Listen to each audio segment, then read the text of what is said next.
बेल्ट्रॉन अभ्यर्थी का जब से रिजल्ट जारी हुआ है तब से जो है बेल्ट्रॉन अभ्यर्थी जो है 1 महीनों से बता दें कि सड़क पे उतरे हुए हैं।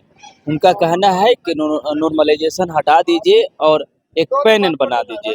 देखिए अगर देखा जाए तो आज भी जो है सीएम घेराव जो है आज नीतीश कुमार जी का जो आवास है वहाँ पे घेराव करने गए थे बच्चे, लेकिन जिस तरह से प्रशासन उन्हें हटा दिया कहीं न कहीं नोक-झोंक भी हो रही थी।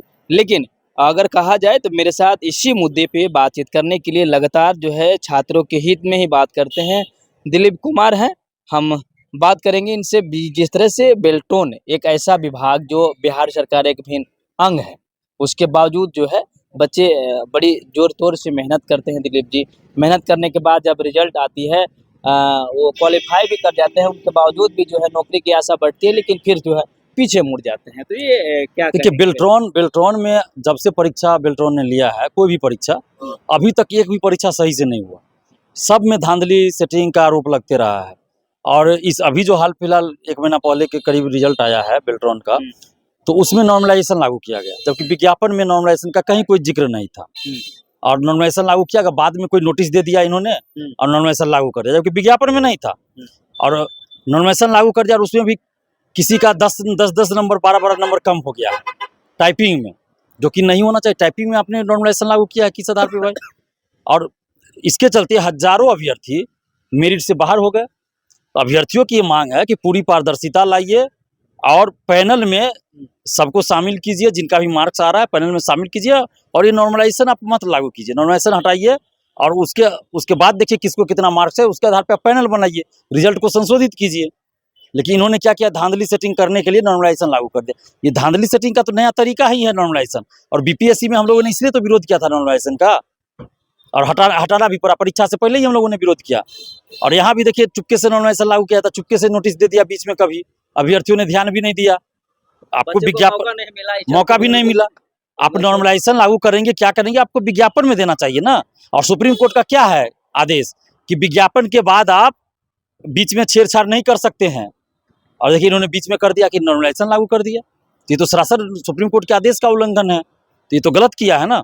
हम अभी भी कर रहे हैं सरकार से और बेल्ट्रॉन के एमडी से कि आप बेल्ट्रॉन के अभ्यर्थियों से वार्ता कीजिए और उनके साथ न्याय कीजिए, रिजल्ट को संशोधित कीजिए, पैनल में जगह दीजिए। क्या लग रहा है सरकार को इसमें हस्तक्षेप करनी चाहिए? बिल्कुल करनी चाहिए, सरकार का ही अंग है सब कुछ ना, तो सरकार को तो करना ही चाहिए। आखिर लोकतंत्र में हम लोग किसके पास जाएंगे? सरकार के पास ही जो जाएंगे ना, अपनी मांगों को लेकर सरकार के पास ही जाएंगे। लेकिन आईटी मंत्री से जब मिलते हैं बिहार के जो बीजेपी से मंत्री हैं मंटू पटेल जी, तो उन्होंने साफ साफ कहा कि हमें तो इसके बारे में नॉलेज नहीं है, तो मैं क्या बता पाऊँ। तो कहीं न कहीं हमें लगता है कि उन्हें और भी जानकारी लेनी देखिए ये तो बड़े दुख की बात है ना कि बिहार सरकार के मंत्री, कोई भी मंत्री हो, जिनका आपने नाम लिया वो हो या कोई भी मंत्री हो, अगर उनके आवास के आसपास, मुख्यमंत्री आवास के आसपास, सचिवालय के आसपास कोई आंदोलन हो रहा है और उनको पता नहीं है, ये तो बड़े आश्चर्य की बात है। यानी कि आप इसी से समझिए कि जनता के प्रति, युवाओं के प्रति कितने ये लोग संवेदनशील है भाई, कितने जागरूक है कि इनको पता ही नहीं है। यहाँ तो राजधानी पटना में अगर कोई भी छोटा मोटा भी आंदोलन हो रहा है तो सभी को पता होना चाहिए, मंत्री को, नेताओं को, कि भाई क्या मुद्दा है, और उनको साथ देना चाहिए। लेकिन यहाँ उनको पता, जो मांग कर रहे हैं वो सही है, बिल्कुल सही है, अभ्यर्थियों की मांग बिल्कुल सही है। तो फिर एमडी साहब बेल्ट्रॉन के हैं जो सुन का है नहीं, क्या लगता है उनको कि मतलब अभ्यर्थी सिर्फ एग्जाम देने के लिए ही हैं? देखिए फॉर्म भरने समय में कई पैसे खर्चा होते हुए, तैयारी करने में भी खर्चा होते हैं, तो इसका क्या नुकसान वगैरह ये सब कौन है क्या?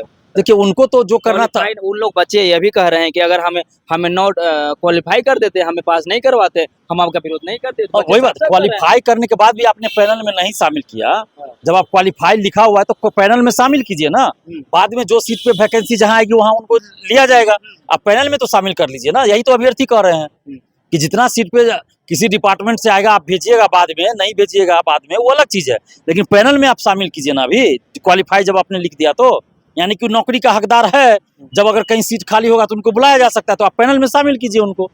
अच्छा, बच्चे का यह भी शिकायत था कि कल हमने 11 बजे से आंदोलन गर्दनी बाग में किया, लेकिन जो मजिस्ट्रेट साहब होते हैं, जो इन्फॉर्मर होते हैं, वो कहीं न कहीं मिलाने के लिए बात कर रहे हैं सचिवालय विभाग से, तो वो 5:30 बजे 5 बजे आए ही, तो बताइए 5:30 बजे तो कार्यालय बंद हो जाते हैं, तो इस समय क्या लगता है पहले आने चाहिए थे क्योंकि बिल्कुल पहले आना चाहिए था, ऑफिस आवर में आना चाहिए था, ताकि भाई उनकी बातों को सब जगह पहुंचाया जा सके। तो ये सब सबको पता है, जितने अधिकारी हैं सबको पता है कि क्या चल रहा है विभाग में, क्या चल रहा है आयोग में, और जानबूझकर ये लोग टाल मटोल कर रहे हैं ताकि समय टाइम पास कर सके, बस इसीलिए।